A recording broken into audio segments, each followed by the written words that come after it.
যোৱাকালিৰ সেই ঘটনাটো শুনি পেলাই কিছুমান টুৰিষ্ট অহা নাই বাৰু, সেইটো আমিও মানিছোঁ। আৰু এইখিনি কথা কওঁ, টুৰিষ্টবোৰক ভয় খাব নালাগে, কাৰণ যোৱাকালি যিটো ঘটনা হ'ল সেই ঘটনাখিনি অলপ সময়ৰ কাৰণে হৈছিলে।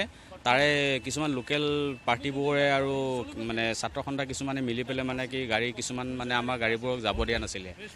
শ্বিলঙৰ পৰা মোটামুটি আপোনাৰ 25 কিলোমিটাৰ 20 কিলোমিটাৰ আঁতৰত মানে য'ত নেকি আপোনাৰ কৰিডৰ এটা আছিলে, বা আপোনাৰ এইফালে ডাউকি যাব পৰা, এইফালে চেৰাপুঞ্জী যাব পৰা, সেই তিনিআলিখিনিত মানে তেওঁলোকে বাধা দিছিলে। কিছুমান গাড়ীবিলাকক যাব দিয়া নাছিল, কিছুমান গাড়ী মানে কি ব্যক্তিগত বাহনবিলাক যাব দিছিলে। আমাৰ কমাৰ্চিয়েল গাড়ীবিলাক মানে তেওঁলোকে আমাক মানে সোমাব দিয়া নাছিল, তাৰ পৰা উভতাই পঠাই দিছিলে। সেই পঠাই দিয়াৰ কাৰণে বহুত টুৰিষ্ট মানে ৰিটাৰ্ণ আহিবলগীয়া হ'ল। ৰিটাৰ্ণ অহাৰ পিছত মানে কি হ'ল, মানে কিছুমান মানে নিউজ আহি গ'ল যে ৰিটাৰ্ণ মানে হেৰি পঠিয়াই দিলে।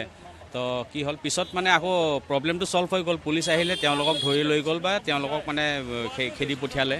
তাৰপিছত আজিলৈকে বৰ্তমান প্ৰব্লেম নাই, তেনেকুৱা চলি আছে এতিয়া বৰ্তমান।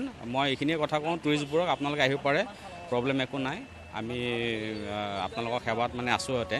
গতিকে খালি মই এইখিনিয়ে কথা কওঁ আমাৰ অসম গভৰ্ণমেণ্টক, যে আমাক অলপ প্ৰটেকশ্যন দিলে ভাল হয়। কাৰণ কিয় আমি বেলেগ ষ্টেটত যাওঁ, গৈ পিনে আৰু বিশেষকৈ আমি কি টুৰিষ্ট লৈ যাওঁ, টুৰিষ্ট মানে অসমৰ পৰা লৈ যোৱাৰ পিছত মানে কি গোটেই দায়িত্বখিনি মানে আমাৰ ওপৰত পৰে।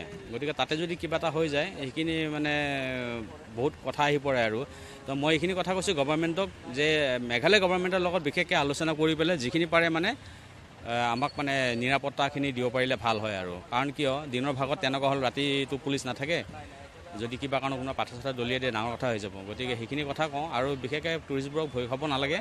আৰু গাড়ী যোৱাকালি যিখিনি সময়লৈকে আছিল সেইখিনি সময়ৰ পিছত গাড়ী যোৱাখিনি মানে চলি আছিলে, আজিও গৈ আছে গাড়ী, ভালেখিনি চলি আছে, কোনো প্ৰব্লেম পোৱা নাই। কিন্তু সেইখিনি কথা কওঁ মই, যে গভৰ্ণমেণ্টে আমাক অলপ চাব লাগে আৰু।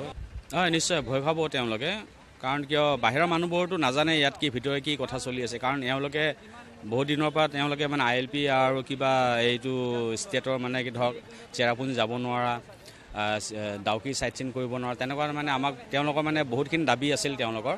সেই দাবী মানে চৰকাৰে নামানা চৰ্তৰ কাৰণে আজি যোৱাকালি সেই ঘটনাটো হৈ গ'ল। আমাক তেনেকুৱা দুৰ্ব্যৱহাৰ নকৰে। আৰু তেওঁলোকৰ মানে কি এইটো তেওঁলোকৰ ভিতৰীয়া, মাজতে দুদিনমান কৰিছিলে তেনেকুৱা নহয়, হয় কৰিছিলে, দুদিনমান কৰিছিলে। আৰু কিছুমান চালকসকলে নকৰে, তেনেকুৱা ধৰণৰ চব মানুহ তেনেকুৱা একে নহয়। আৰু সিহঁতৰ লগত কিছুমান সেই জড়িত থকা কিছুমান চালকসকলে কৰে। আৰু ধৰক মানে কি যিকেইখন চালক শ্বিলঙৰ পৰা আহে মেঘালয় গাড়ীবোৰ ড্ৰাইভাৰবোৰ, ইহঁতে নকৰে নহয়। তেওঁলোকে জানে যে আমিতো গুৱাহাটীত আহিবই লাগিব, তেওঁলোকে মানে হয়তো তেওঁলোকক কোনোবা বেলেগ মানুহক তেওঁলোকে ছাপৰ্ট কৰে, ভিতৰে ছাপৰ্ট কৰিব পাৰে।